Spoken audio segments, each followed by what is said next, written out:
Now, let's move on to our next panel, which explores another critical topic for the industry, the Transparency and Consent Framework, aka TCF.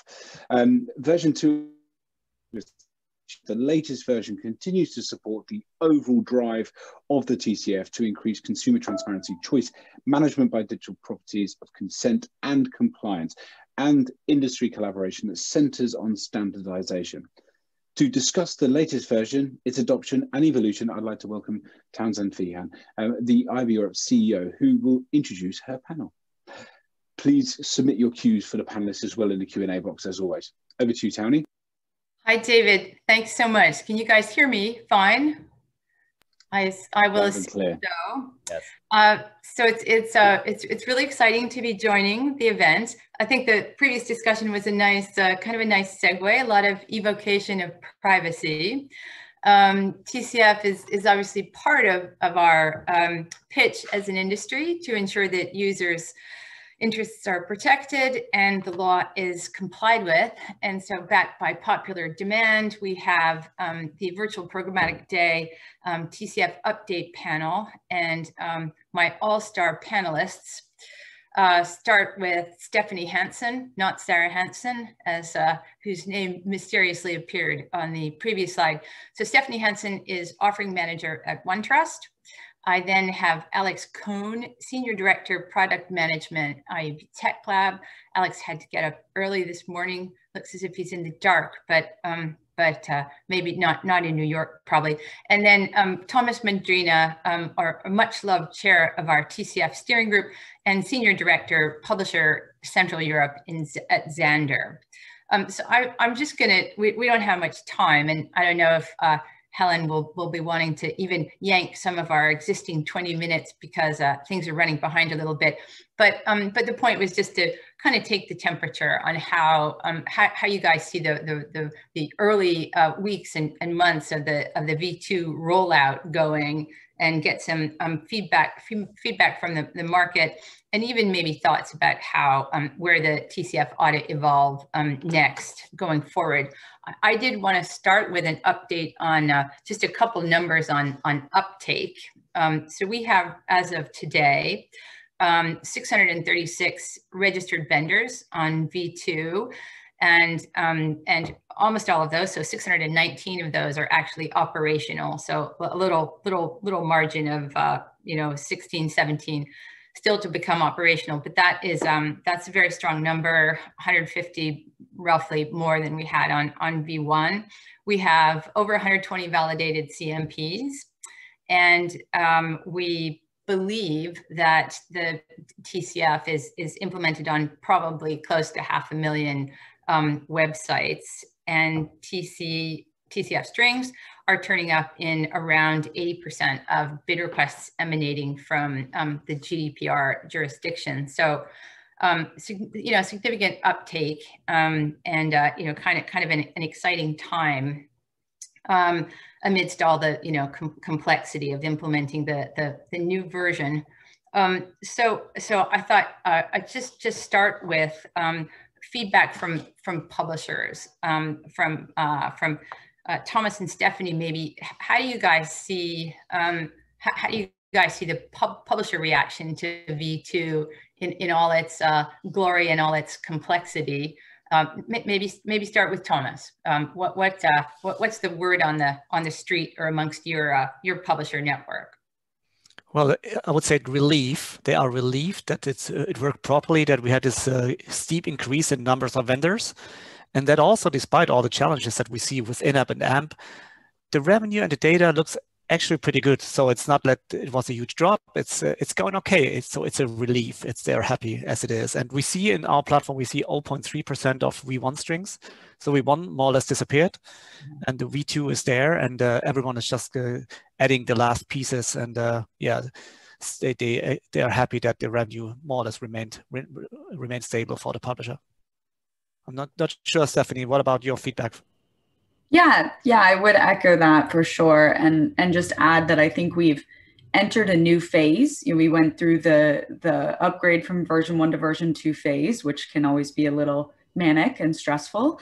And I'm happy to say that I think that phase is a little behind us. And now we've entered almost a more of an optimization phase. So, how are my vendors respecting the signal? How can I maybe optimize and start to think more about, less about the get it done and more about the do it well. So I think that's what we're starting to see now. Well, that's certainly, yeah, those are both positive. Relief is nice in a moment where there's much stress on many fronts, and nice to see a move to refinement.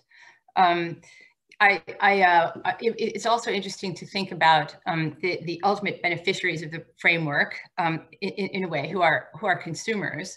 I wonder if any of you, even Alex, sort of watching at a high level, over how the whole industry implements the framework.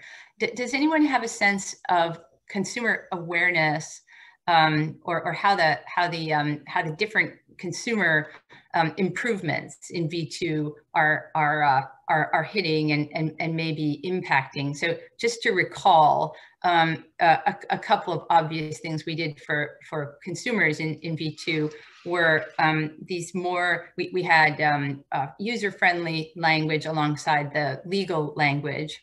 And we had a little bit more granular control. So I guess like roughly twice as many purposes. So to give users kind of that much more sense of control, discriminating control, but partly on request of the DPAs who looked at V1 and felt it could have been a little bit more, the control could have been a little bit more specific. So would anyone venture any speculation on how the ultimate users out there are seeing V2, or is that, are we too remote from that to say? So from my perspective, it's very difficult for the user to understand what's going on. I mean, it's very complex. The industry is brutally chaotic and complex. We all know that. How can we explain this to users in a way that they understand it? It's still some way to go, and they also still need to learn to take over the control that they have. So at the moment, it seems like they still read it as a banner. They say, okay, that's it. But they can go in and refine if necessary. They can select if necessary, but still as a development process. I think they are at the beginning, and we need to give them some time in order to learn how it's done. I'm not sure, Alex or Stephanie, how you see that. I haven't seen any data, so it would be pure speculation. But I agree with the things that Thomas has said. Ultimately, our point of view at Tech Lab, and I think it's shared by a lot of people, is the more that, you mentioned the number of sites and the number of bid requests that carry the string, like the more people see the same sort of experience, particular to privacy, like this maybe isn't true for every product out there, but particularly to privacy and data protection, I think that over time, at least, the predictable nature of like what to expect should go up, and that's the hope, because I think a lot of what fuels even the changes in regulations that there already are is like this sense that like it's sort of like there's transparency theater or something like that, and that there's just, I have to make different choices in my phone, in my laptop, in my Wi-Fi device, in my, all on various apps. Like, I think the more that there's consistency, I'm hopeful. But again, it's speculation. I haven't seen any research on, how users are responding. But the theory, at least our hypothesis, that we're setting our vision against is like consistency will help. Yeah, I agree. And the only thing I would add there, Tony, is, similar to what Thomas said, the vehicle by which it's delivered is very similar to what consumers are used to seeing. So we appreciate and understand the nuance of when TCF is in play versus not. But I don't think consumers really pick up on that difference. And to them, right now, a banner is a banner is a banner. And I think great points from Alex on, kind of meeting them in their world of their devices and how they function, as opposed to, very siloed across each different publisher. Makes good sense. Here's another question, and you know, maybe a little bit early to say, and it may induce, like, you know, waves of nausea even to think about it. But I wonder if any of you has an idea, like a secret aspiration or thought about what a next evolution of the TCF, you know, what features one might want to put into to V3, you know, small things, big things, both based on kind of, you know, the feedback you've gotten on V1 and V2. We couldn't jam everything into V2. Obviously, we had to, like, just draw a line at a certain point, and we have, I guess we had like a little roster of things we were going to come back to anyway. But yeah, any ideas on how the continual work of iterating on it might usefully be channeled over the next few months. Maybe start with Thomas again, because he's running the steering group, and that's where a lot of those conversations end up anyway. Well, at the moment we see a lot of optimization of V2. That's what Stephanie mentioned. So it's more like getting it on the ground, getting really the nuances and all the niche use cases. Thinking about TCF 3 or 4 or 5, it's like really looking into the future, and that's, I mean, everything around identity, but that's more what Alex is into it. So he looks more into the future than we do actually. In the business, we do the operational tasks to optimize V2, and then we see what Alex comes up with and see the idea that the Tech Lab comes up with. How about you, Stephanie? Anything you didn't get in V2 that, you know, you'd like to come back to kind of sooner rather than later? Oh goodness, Tony, I just feel like there's so much changing around the whole landscape that, you know, we almost can't make decisions, you know, on our own in this silo. You know, I feel like we're almost being so reactive right now to everything that's going on. And so, not to get too philosophical, but, you know, to be more proactive. And I think there's a lot of good things going on, but I wouldn't say that there's an opportunity to really say, here's our punch list and we're going to go down this path, because I think there's just too much that we can't ignore right now. Yeah, Thomas' indication that I have some sort of crystal ball is generous, but inaccurate. So you know, this is wearing both the hat that I have now at Tech Lab and then previously as a product manager, like working in the industry. Like, I think we need to reinforce what we have, in the sense that we've built, I think, a really good like kind of compromise across the commercial interests that are there in V2. We've got a good foundation now, and V1, like, we needed it to get out the door, but now we've got a good foundation. So it's like, what are the things that make TCF even stronger? I think it's like integrity around the supply chain interacting with it.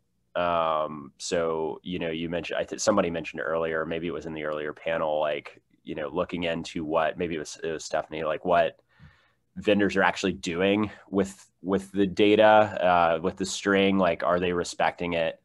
I think that, like, if I had to pick one thing to do, it actually would be that. And I realize that that's not a front end sort of item for an end user, but I think it translates that allows us actually to tell a more credible story as we go to market.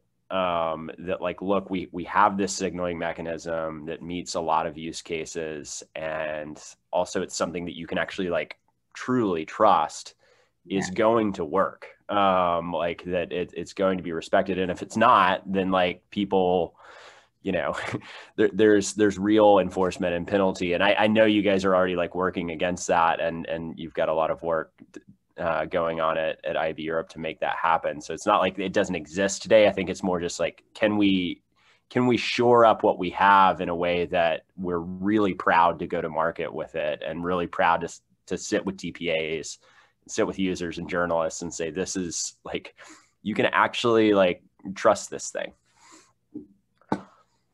Maybe I would like to add one point that I would like to see, not in TCF 2.0, 3.0, but more like in Europe, that we have a more aligned interpretation in different countries. So we still see that it's not as chaotic as it used to be like some years ago, but still the DPAs are sometimes have very different requirements, and they not always talk to each other, which means as a vendor and as a publisher, maybe you need to rely 5 different interpretations, which is very difficult, as everyone can imagine.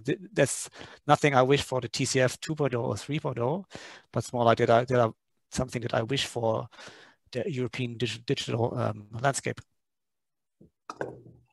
Yeah, I think it'd be interesting to have a whole panel on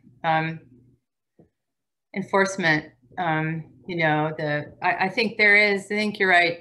There definitely is convergence happening, and not every DPA is going to pick up digital advertising as an industry and issue policy guidance. And there's got to be some kind of sanity and division of labor amongst the DPAs, and some leaders who are going to, around whose vision others are going to converge. And it definitely is happening to a degree, but we have suffered a little bit from the the sort of cliche in Brussels that GDPR was a regulation written in the language of a directive, and directives are kind of like, well, here's your objective, and how you get there is entirely your own business, to the member states, and that gets like really, really messy in combination with fines of 4% of global annual turnover and stuff. Totally agree. One aspect, even from Germany, we have federal states, which means if you're maybe based in Munich, you're better off or worse off compared to if you're based in Hamburg, which is for companies more like a real difficulty if they have subsidiaries in a different federal state. So it's getting very complex if you go into the details. And also, depending on where you sit in the ecosystem, it's like more or less relevant to you what a local interpretation may be, and publishers may be more fixated on the neighborhood or the regional or national interpretation, and so that makes it more complex for all of us. So we evoked a little bit in passing already the fluidity of the landscape. The previous panel was talking a lot about the deprecation of third-party cookies. Someone has already mentioned here, one of you guys has mentioned identifiers. I'd be interested to hear any insight or thoughts anyone had to share about the kind of articulation of TCF and these changes. So what do the deprecation of third-party cookies, for example, what are the impacts that we can see on the TCF, and how would you see TCF evolving? Does it remain relevant in this fluid landscape? Who'd like to take, maybe Stephanie first? Sure. Yeah, I think TCF absolutely remains relevant in this conversation, Townie. I think we are going to see a split of consumers who are comfortable having an identity built up about them, and other consumers that end up in more of a disconnected environment where they're not receiving things that are more targeted to them, and maybe end up in more of that contextual landscape. But I do think identifiers are going to be key here, and we go back to some points that Tom made probably on the last panel around the fact that no one really knows or understands how things work today from a consumer perspective. And I think there's a massive opportunity here to educate. We've been communicating, like I said, through the same vehicle of pop-ups and messages. I think we can maybe take some lessons from even potentially how things went with CCPA out of the US and this do not sell information. People were very worked up ahead of CCPA about consumers are not going to know or understand what this means. How do we educate folks? Where can we put that education? And I think we're in that same opportunity right now. And we only see these really important pivots, every now and then. So I think we can try to learn as much as possible as we iterate. And I think TCF is going to be key here, while we still are needing to capture consent from folks, right? I think there's a question that popped up in the Q&A specific to app tracking transparency and IDFA and things like that. And the reality is the technical changes in the landscape, they don't fully encompass the needs of the privacy regulations. And so things really have to come together. It's not enough to say, I've solved the technical challenge and I've ignored the privacy landscape. So I think we still have the need to disclose information. We still have the need to capture granular consent. And so to me, it doesn't make sense to throw away what we've worked so hard to come out with and standardize. It's more so how can we take that and adapt and maybe adjust for the technical changes, but certainly march forward with that. So hopefully that makes sense. Thanks a lot. Yeah. Alex, I think REARC is like trying to juggle all these balls to accommodate everyone's. We are. I might not even speak as a fanboy of that. It's more of a, like, if you think about how the digital economy works today, the changes in the platforms are proposing or already implemented don't mean that advertisers aren't still coming to those platforms and saying, I want to activate my data across its scale. And activating data is everything from frequency capping to recency control to targeting to measurement and attribution. So the idea that somehow we'll get to this post personal data like world is it flies in the face of how much the market capitalization of Google and the highest growth area of Amazon, and like it's not, the personal data isn't is something that advertisers are basing their buys on, is not going away. The question is like where, like who will have access to that? So I think one of the things I'm thinking about is, and I see, sitting in W3C, is the privacy engineers like think that they've got a great idea in like everything on device, and then they start realizing, well, we have to bring some of it off onto our servers, but we've got controls for that, right? Like we've got, you can make a choice, and it's like, well, you can make a proprietary choice for it. So like maybe the way that we should start thinking about this is how do we actually, with the framework that we have, engage the platforms to say, look, we could standardize the way that you're still needing to allow choice, right? Because it's not that personal data has gone away. It's that you're saying that other companies can't be trusted with it,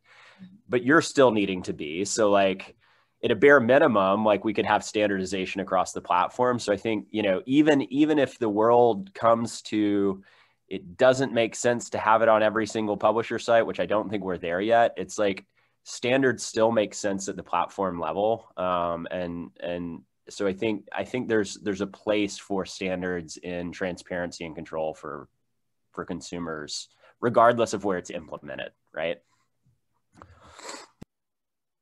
That makes good sense.